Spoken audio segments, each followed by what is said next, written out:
Welcome to the Sharp 600, brought to you by Covers.com and presented by Bet365. I'm your host, Jason Logan. That guy there is former odds maker turned professional sports bettor, Todd Fuhrman. And we've got 10 minutes of high protein, low fat NFL handicapping for Week 15 coming at you. We're talking NFL futures shopping. We're talking Thursday night football, Falcons, Bucs. We're talking anytime touchdown bets. And we're going to give our 2-minute drill, best wagers for Week 15. Before we get to that, though, Todd, I got to give you your flowers here, buddy. We had another good week of podcast picks, including a 4-0 sweep from yourself. We went 2-0 Thursday Night Football. You hit your touchdown bet with Kincaid. And then we went 3-1 with the 2-minute drill bets, including that sweat-free Minnesota Vikings money line. Look, every now and again, it's nice when a plan comes together. I know we didn't offer up the best market entry on the Vikings. We gave it out on Wednesday, but still figured it had major legs. Hopefully the folks that tuned in a little bit later had a better number and were able to have the sweat-free cash alongside both of us. Yeah, that was a clean week, especially for you, my friend. So let's keep it up. Before we dish out more winners here for Week 15, we're going to ask that if you listen, if you watch, if you like what we're doing, if you tailed Todd last week, let us know. Rate and review the podcast on any platform that you listen to us on. And if you're watching us on YouTube, like, comment, and subscribe to that Covers YouTube channel. It's bowl season. There's lots of good football coming up. So let's stay hot here. 600 seconds on the clock, please.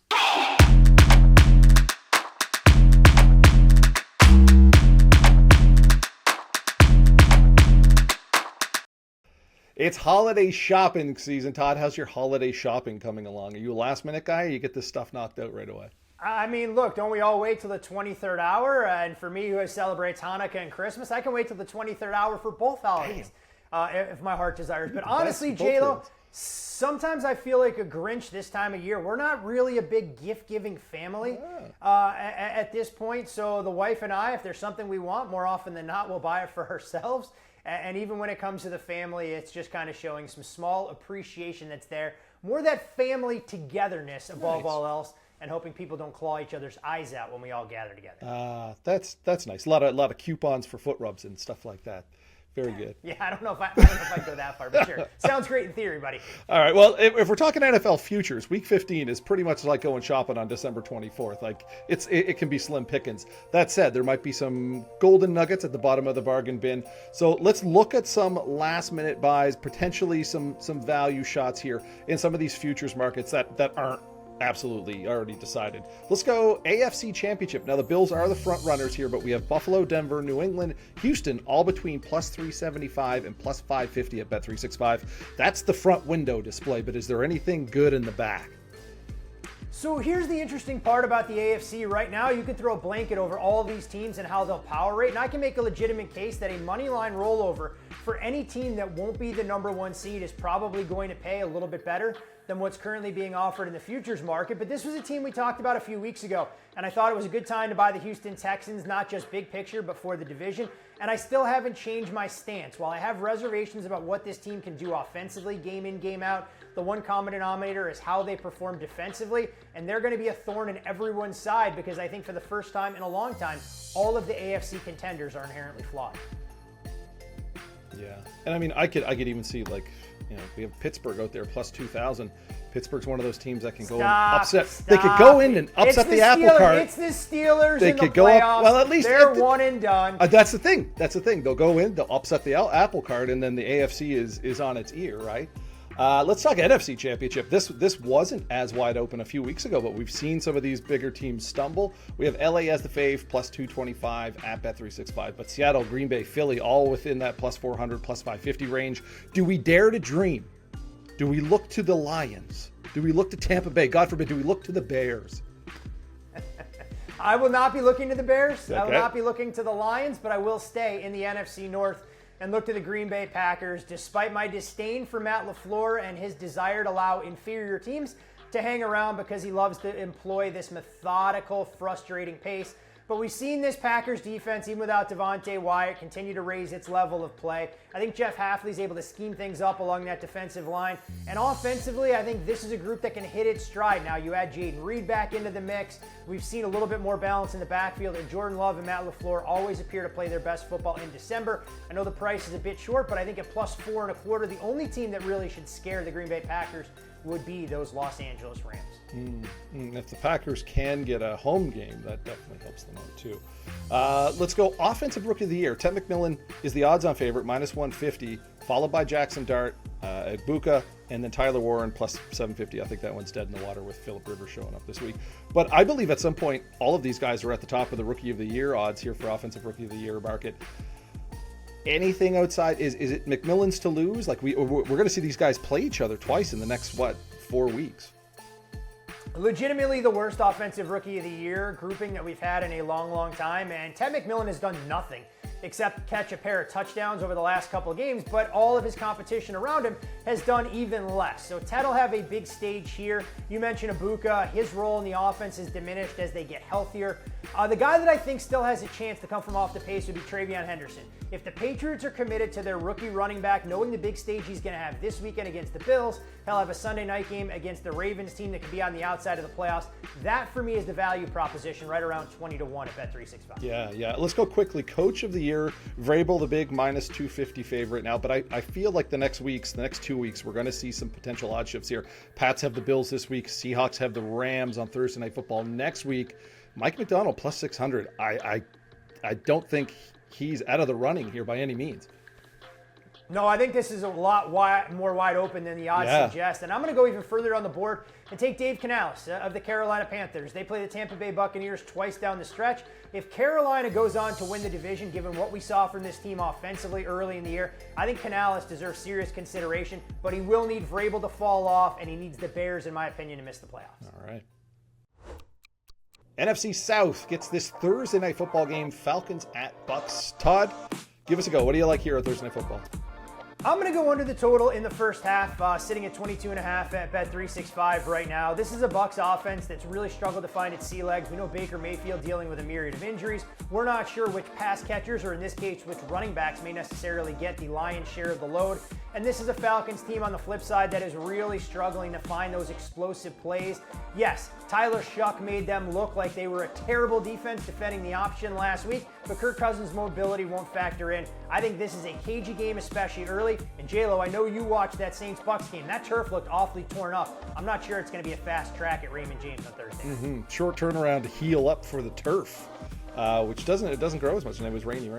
For me, I'm going Bijan Robinson over 75.5 rushing yards, minus 110 at Bet365. Tampa Bay usually atop the run-stop metrics, and they have been for most of 2025, except for the last month. They've seen their yards allowed per carry go from 3.9 to 4.7. If you like your advanced metrics, they've gone from number 3 in EPA allowed per handoff to 22nd in that metric since week 10. Robinson has run for 20 or more attempts in 3 of his last 4. He's gone over 80 yards in those. And in the one game in where he ran just 14 times, he still went for 70 yards. So projections for Bijan set as high as 82, 84. There's some run stoppers at the linebacker core missing for the Bucs as well, too. I think they keep it simple and go with Robinson on the ground, over 75.5 rushing yards. Time for some touchdown bets. Odds, of course, provided by Bet365. Todd, who's getting in the end zone? Look, J-Lo, this segment sometimes is going to be a little bit monotonous for some of our viewers because I'm getting predictable in the direction I'm going. And every single week, when you're going to give me an opposing tight end priced at more than 2-1 against this Bengals defense, I'm going to take that bait. I think Isaiah Likely fits the bill this week, right around plus 260. Should have had a pair of touchdown catches against the Steelers, quickly emerging as one of Lamar Jackson's more reliable red zone threats. And for those folks who watched that game on Thanksgiving, I'm pretty sure Isaiah Likely would have liked to have that back when he crossed the goal line and got a little cavalier with the football. I'll take the Ravens emerging tight end plus 260. Right. Tight ends versus the Bengals. They're putting my kids through college. I'm going with Raheem Shaheed here. Seattle plus 280. Starting to find his way in this Seattle playbook since coming over at the trade deadline. He had his biggest day receiving, 5 targets, 4 catches, 67 yards last week against the Falcons. But what has tempered his results has been a lot of zone coverage coming up in the schedule. A lot of these opponents play zone. This is a guy, a speedster, that is especially good at man. And he takes on a man-heavy secondary here from the Colts, who could be down both starting corners with Gardner and Ward questionable for this game. So I like Shaheed to rip it up here. Touchdown anytime in week 15. And it sprinkle in some special teams goes, and he could get into the end zone. Plus 280. Time to run the 2-minute drill. Odds, of course, provided by Bet365. Todd, I'm going to get us going here, and I'm going to take a big guzzle of the haterade. Oh, I'm taking Shedeur Sanders, 2+ interceptions, plus 225 versus the Bears. Sanders has been a little babied here in the last few games. He's had success against 3 soft secondaries that play a lot of zone. Now he has to come to Chicago where it's blistering cold, and the crowd noise is really going to affect him because this offensive line is so banged up, especially his starting center likely going to be out here. Timing for this offense is going to be a mess. The Bears are a man-heavy scheme. That means a lot more tighter throws. They lead the league in interceptions. I think he throws at least 2 plus 225. Good luck to those intrepid Bears and Browns fans who may have their beers freezing by the time they go from the concession stand back to their seats, given the forecast for Sunday, since I know you are our resident weather guy here at Covers. I'm going to go to one of the marquee games of the day, and I know a lot of people want to eulogize the Kansas City Chiefs, but they still have a glimmer of hope, and I think they get the Chargers at the perfect time. The Chargers coming in on a short week, an emotional win against the Philadelphia Eagles. When you watch Coach Harbaugh's comments, Justin Herbert's hand going to be a little bit swollen. He got absolutely lambasted, but credit his toughness. The Chiefs are going to pin their ears back, come after him. And I think the Chiefs are actually better offensively than what that final score suggested against the Texans. I'm going to buy the Chiefs at the bottom of the market one more time and lay the 4.5 here against the division rival. All right, I'm going to buy back another good team playing bad football. I'm buying back the Eagles here, minus 10.5. Philadelphia has plenty to prove when it plays in front of the Link Faithful this week, and Las Vegas could be the perfect opponent to do it against. The Eagles were able to pick up yards against the Bolts defense on Monday night. However, they just shot themselves in the foot and killed those drives with a ton of turnovers. Vegas comes to a chilly Link where it's going to be cold. It's going to be possibly snowy. There's going to be wind. And on top of that, Geno Smith has a noodle for an arm right now. We could see former Eagles backup Kenny Pickett under center.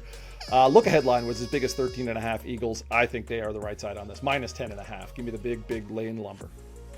The Kenny Pickett revenge game everyone's had circled on there. That's right. I immediately regret that bet. I immediately regret the bet. Hey, look, nobody disrespects Kenny Pickett like that. I'll go to one of the bigger games of the day in terms of an interconference showdown taking place out at Mile High Stadium, but it's not going to be a side that I'm going to advocate for. It's a total, and I think defense will rule the day, especially early on for two offenses that are relatively conservative and don't give up a ton of big plays. You look at Matt LaFleur, we know how methodical he can be offensively, especially with the game script working in his favor. And on the flip side of things, look, Sean Payton can heap praise on Bo Nix as much as he wants, but this is a run-first offense that may be able to pick up 3 or 4 yards and keep those chains moving. I think defense dominates early in this contest. North of 3 touchdowns, I am happy to go under the total between the Broncos and the Green Bay Packers. That is going to be one in the trenches. That is not going to be a fun or comfortable game. That's going to be a lot of big men running into each other. But a good game, a marquee game on the schedule. All right, the horn's long gone. We blew through that. Maybe next week we'll get inside the horn. I doubt it, though. But another 600 seconds is behind us. Big thanks to producer Chris. Glad to have you back, buddy. The podcast, the videos looking really, really good. Happy to have you here. Thank you, Todd. Thank you, Bet365, and a big thanks to you for listening or watching or doing whatever it is you do to bring us into your home each week here ahead of Week 15.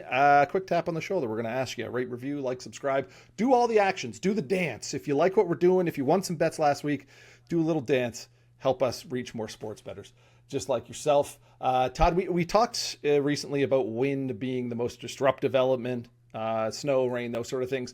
But we have some really, really cold games and tap. How do you handicap cold, and is there an overreaction when the mercury falls?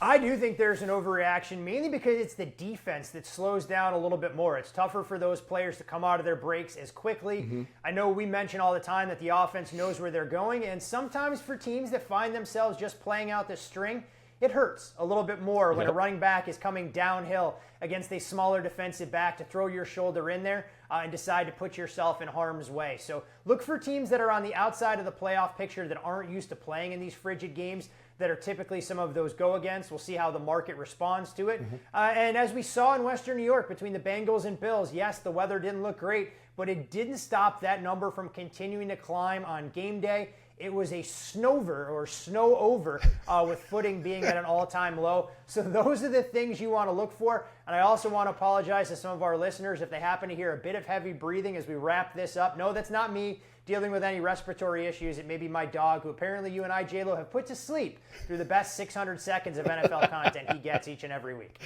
thought you were going to say it was me because I was shoveling snow right before I came on. No, you got a little cardio. You got a little cardio in, and I credit you for being the father that leads by example.